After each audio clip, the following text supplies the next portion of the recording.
Fala pessoal, a gente vai hoje estudar a lição número 7.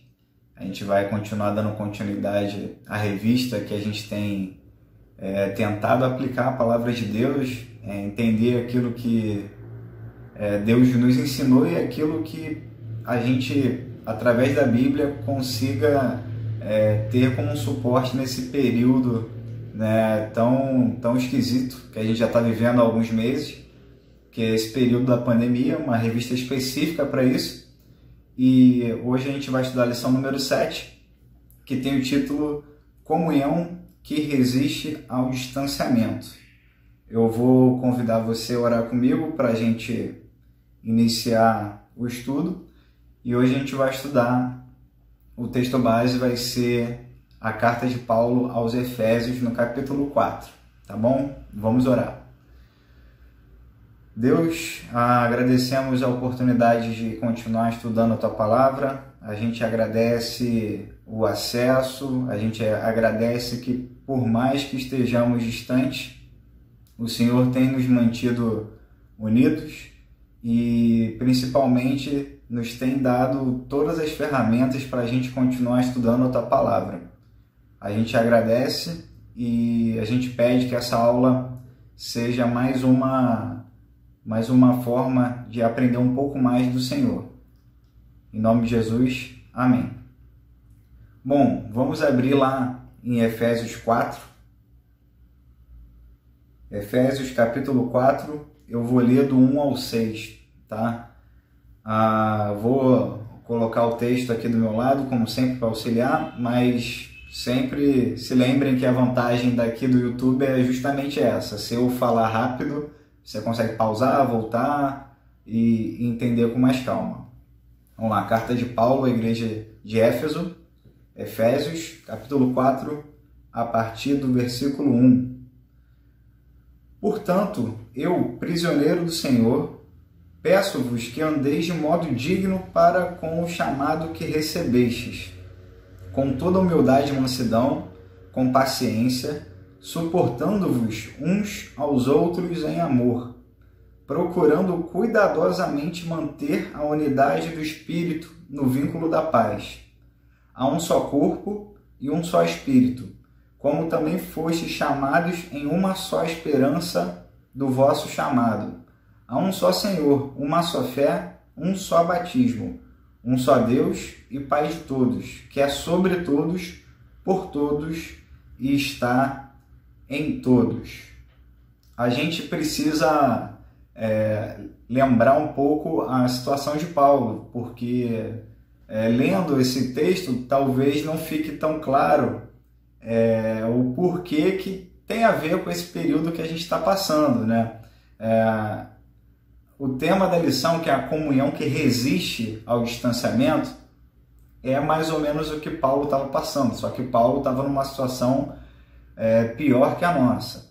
A gente começou lendo Paulo, logo no primeiro versículo fala, eu, prisioneiro do Senhor. E aqui não é nenhum tipo de metáfora, não é uma forma de dizer. Paulo estava literalmente preso.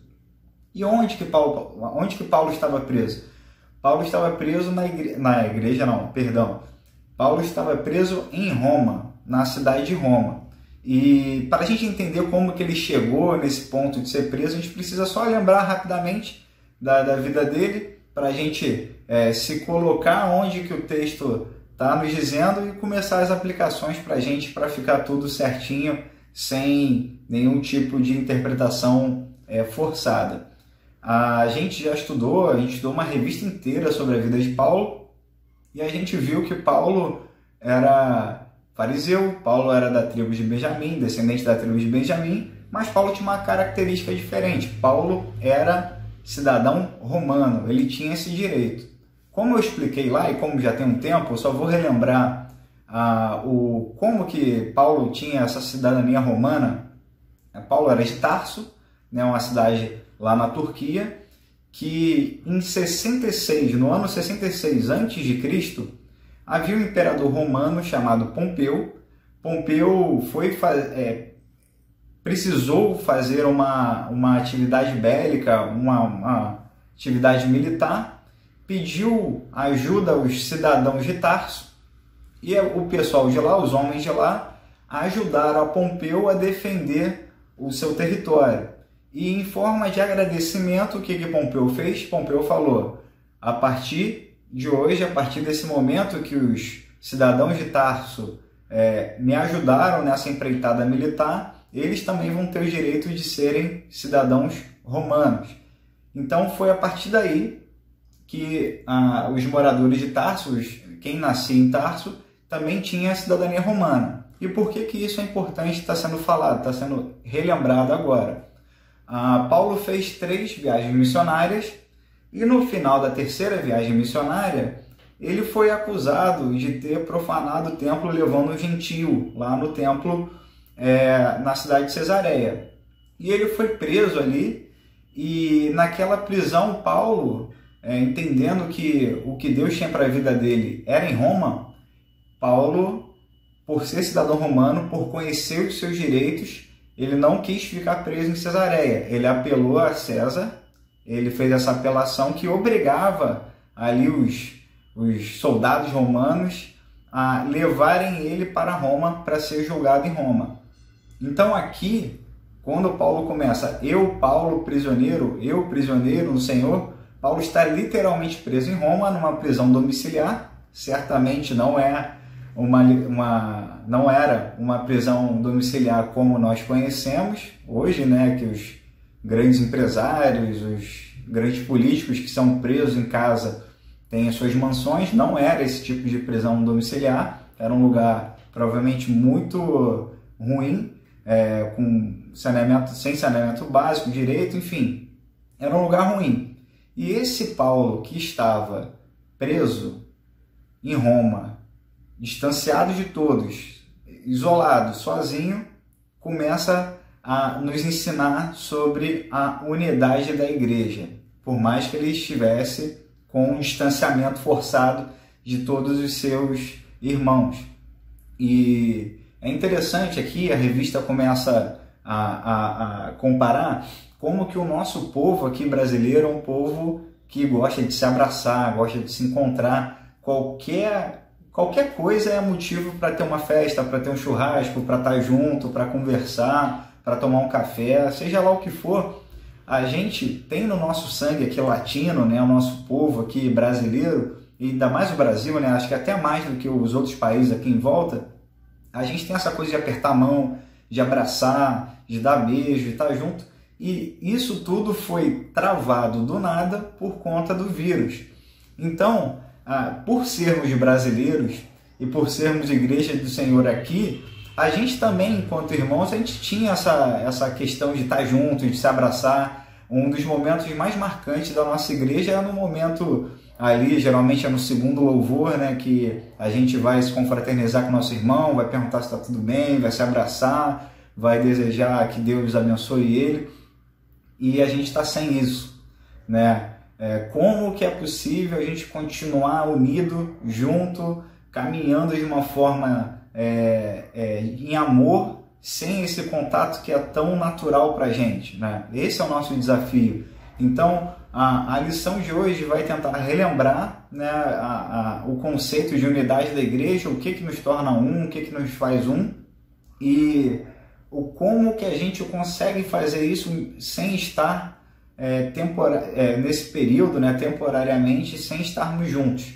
Então, hoje é mais para a gente relembrar o que nos torna um de verdade, e que esse distanciamento, que graças a Deus é um distanciamento temporário, que vai passar, que a gente vai em breve estarmos todos juntos, que mesmo durante esse período é possível ser um, porque Paulo, que escreveu essa carta à igreja de Éfeso, escreveu a carta distante de todos que estavam com ele naquela época, de todas as igrejas que ele ajudou a plantar, de todas as igrejas que ele ajudou a fortalecer. Ele estava em Roma, sozinho, preso, ensinando a igreja como se manter em união. E o primeiro ponto da lição é a comunhão, que é vital para a vida. É vital. A comunhão, e é o que a gente sempre aqui bate, até fica repetitivo, mas é importante lembrar, que os tais dos desigrejados, né, que são aqueles que entendem que não precisam da comunhão para estarem com Deus, porque Deus mora nela e essa pessoa sozinha tem relacionamento com Deus, independente dos irmãos, essa pessoa está completamente perdida, porque a comunhão é algo vital para a vida cristã. Paulo, eu vi o pastor Luiz Saião fazendo um estudo sobre Efésios 4, e ele diz que até o capítulo 4 era como se fosse uma parte mais teológica, assim, né? Do 1 ao 3 é como se fosse Paulo baseando toda a fé, toda a sua teologia, explicando a parte espiritual, a parte que baseia a nossa fé, e a partir do capítulo 4 ele começa a colocar em prática. E na nossa visão aqui, né, de igreja do século 20 e 21, a gente poderia começar a pensar que os primeiros passos práticos seriam, a partir de agora, o Eduardo, que usava brinco, não vai poder mais usar brinco, tira o brinco dele, coloca um terno bonito, os homens da igreja vão vestir terno preto com gravata cinza, e as mulheres da igreja vão passar a usar vestido longo até o tornozelo e até o pescoço. Como se isso fosse a parte prática de ser santo, de ser separado, de ser cristão. E é interessante que Paulo, quando começa a parte prática aqui, o que ele fala? Ele não fala nada da parte prática moral, ele fala logo do que nos mantém unidos do ponto de vista prático. Ele pede no primeiro versículo que a gente ande de modo digno para qual chamado, com toda humildade e mansidão, com paciência, suportando-vos uns aos outros em amor. Então, o primeiro passo prático que Paulo começa a nos ensinar logo depois de basear toda a sua teologia, não é a forma de vestir, não é a forma de falar, não é a forma onde que você deve ou não trabalhar. Paulo começa a trabalhar na nossa mente que a gente precisa suportar o próximo, que a gente precisa estar ajudando o próximo com toda humildade e mansidão. E isso parece uma coisa simples, mas a gente sabe que no dia a dia é uma das coisas mais difíceis da gente colocar em prática. E é importante lembrar que o distanciamento, né, que Paulo estava vivendo ali, a questão da prisão é muito além do distanciamento, de não ter pessoas próximas, porque bem ou mal vai ter um soldado ali, vai ter o guarda, pessoas vão estar próximas, só que o que a revista tenta nos passar como ideia aqui é a solidão, né? Como que isso é ruim. O sentimento de solidão é algo que pode destruir uma pessoa, né? Nesse momento que a gente está vivendo, a gente já está há alguns meses já, a gente está desde março, né, vivendo, reaprendendo a viver nesse formato, né, novo, que graças a Deus é temporário, mas é um formato novo, de estarmos em casa, cada um na sua casa, aqueles que têm esposa, filho, marido, pai, mãe, primo, tio, tia que mora junto, tem essas pessoas, mas há muitas pessoas que moram sozinhas. Então é importantíssimo para essas pessoas não ficarem sós. E isso eu não digo de ter pessoas literalmente, fisicamente próximas delas, perto, mas o sentimento de solidão é uma coisa que pode desenvolver. Eu não sou médico, eu sou advogado, né? Não entendo muito da parte psicológica e psíquica, mas pela experiência que a gente vê, né, na vida de muitas pessoas, a solidão acaba destruindo a mente da pessoa. A solidão acaba trazendo sentimentos ruins, a pessoa fica abatida, pode até chegar a graus de depressão. Então, a solidão é algo muito perigoso. E Paulo experimentou isso nas suas prisões. Paulo experimentou isso e mesmo experimentando a solidão, o distanciamento, a ausência de uma boa alimentação, uma ausência de bons tratos, uma ausência de higiene perfeita, Paulo falando que a gente precisava ter toda a paciência, toda a mansidão, suportar uns aos outros em amor. Aqui o suporte pode ter duas formas de se interpretar, né? A primeira é de suporte de dar o suporte, né? De auxiliar em amor. Mas o Saião convida a gente a ter a segunda interpretação, que é a mais comum da palavra, né? Suportar, assim, nem sempre a gente vai estar com pessoas que a gente queria estar, mesmo sendo nossos irmãos em Cristo. Às vezes a pessoa é chata, às vezes a pessoa tem alguma mania que você não gosta, mas em amor, porque Cristo morreu tanto por você quanto pelo seu irmão que não é tão legal quanto você, ou quanto você acha que você é legal, essa pessoa deve ser suportada em amor. Você tem que transbordar o amor que Jesus derramou no seu coração, na sua mente, também alcançar essa pessoa para que haja a unidade, para que haja a comunhão da igreja. E é por isso que lá no versículo 3, Paulo diz o seguinte: façam todo o possível para se manterem unidos no Espírito, ligados pelo vínculo da paz. Façam todo o possível. Não é pouca coisa, é todo o possível.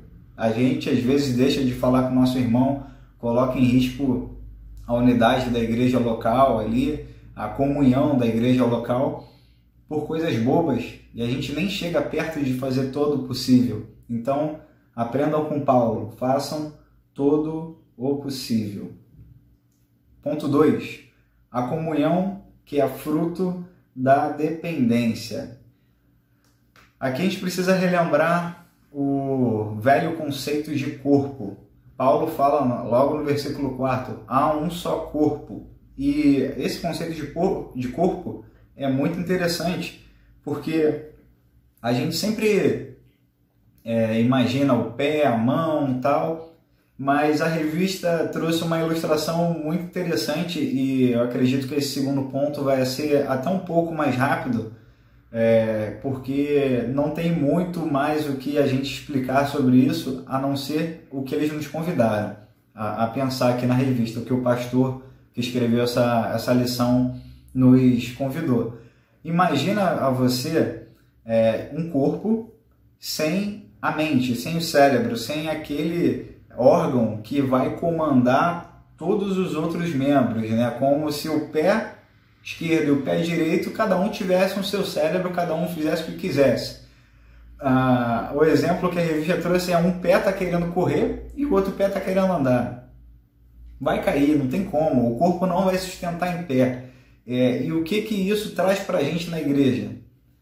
Se Cristo não for o cérebro, não for a mente, não for a cabeça da igreja, não for aquele que vai direcionar a igreja, não adianta eu, Eduardo, querer ir para um lado, o pastor Marcelo, o pastor Daniel, o pastor André quererem ir para o outro lado, né, sem ouvir a Cristo. A igreja não vai sustentar, não vai ter comunhão, cada um vai para um lado, vai ter confusão, enfim, coisas que a gente vê acontecendo, não na nossa igreja não tem nada disso, mas nas outras igrejas que nós vemos esses problemas, geralmente quando há um conflito muito grande na igreja, a ponto da igreja rachar, é nítido que um lado ou outro, ou nenhum lado, está ouvindo aquilo que o cabeça da igreja, que é Jesus Cristo, está apontando, para onde que é o caminho que a igreja tem que ir, porque o que nos mantém unidos, como nós lemos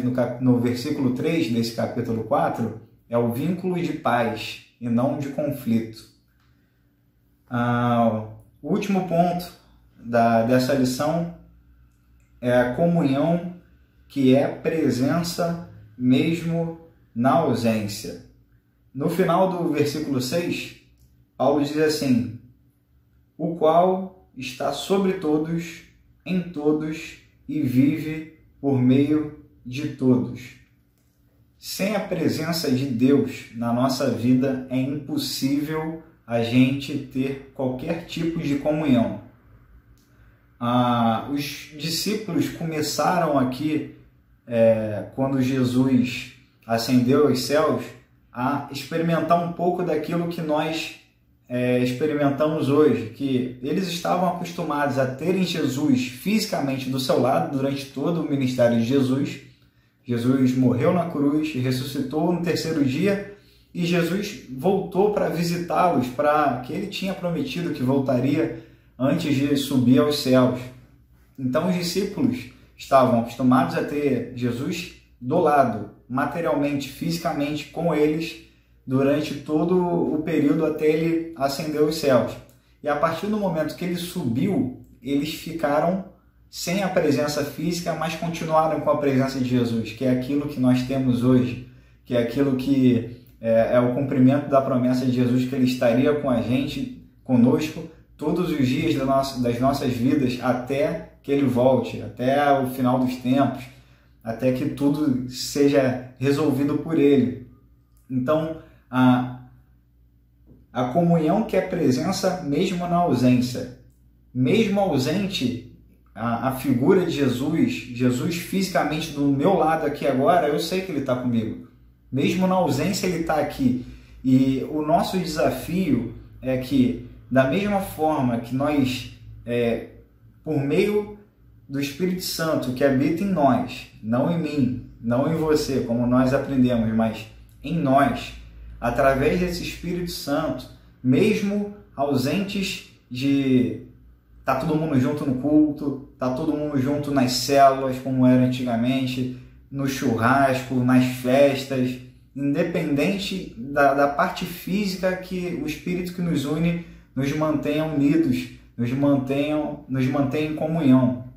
E eu sempre gosto de dar esse exemplo porque é muito nítido. Seria impossível haver qualquer tipo de comunhão numa igreja, porque são pessoas completamente diferentes, cada um com uma história, cada um com uma forma de ver algumas situações da vida. Seria impossível. Eu sempre gosto desse exemplo do pastor Daniel e o meu. O pastor Daniel é completamente diferente de mim, ele é muito mais agitado, ele canta pra caramba, ele tem uma forma de se comunicar e de ter interação com todo mundo em volta completamente diferente de mim. Eu já sou um cara mais na minha, eu sou um cara que fala pouco, que eu penso mais antes de falar alguma coisa ou não, que eu tenho talvez um pouco mais de paciência em algumas situações, mas eu me dou muito bem com ele se dá muito bem comigo, eu tenho a absoluta certeza que isso só pode ser fruto do Espírito Santo. E esse é só um exemplo. Se a gente parar para pensar, na nossa igreja mesmo, tem pessoas de todos os cantos do Brasil, cada um com uma formação de uma família diferente, cada um com uma profissão diferente. Aí aumenta um pouquinho. Rio de Janeiro, Brasil, mundo. Como que seria possível que a igreja do Senhor Jesus, agora já a igreja que eu digo, a igreja mística, né? A igreja espiritual, a igreja que une todos aqueles que já passaram e todos aqueles que passarão aqui na terra e que foram e que serão salvos por meio de Jesus Cristo, como que é possível isso tudo ser uma coisa só? Se a gente olha um monte de denominação, um monte de igreja, um monte de visão teológica, como que seria possível essa unidade que Paulo fala?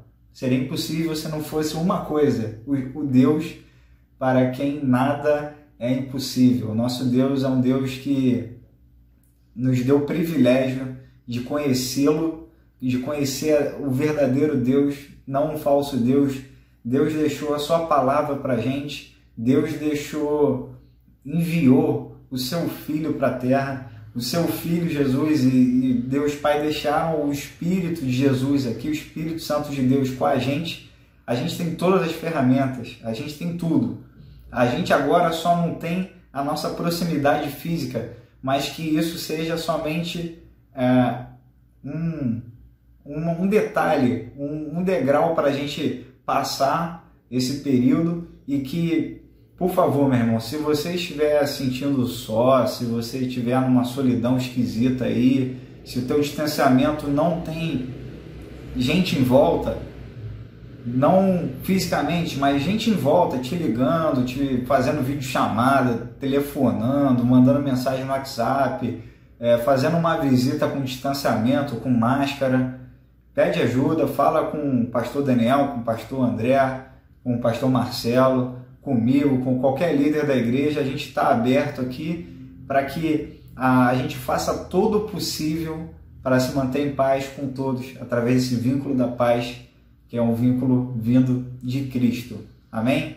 Se Paulo, lá na prisão, lá de Roma, já castigado, cheio de cicatriz, já com algumas doenças, já com uma idade avançada, isolado, distanciado, sozinho, escreveu Efésios todo, né? E principalmente aqui, esse capítulo 4, em que falando de unidade, falando de mansidão, falando de paciência, falando de suporte, falando de amor, a gente aqui está com uma situação ruim, mas nada perto de estarmos presos de verdade, numa prisão, num outro país que não é o nosso. A gente está aqui, cada um fazendo a sua parte, cada um se mantendo seguro, mas unidos em amor, porque sem esse Espírito Santo aqui seria impossível a gente estar junto. Amém?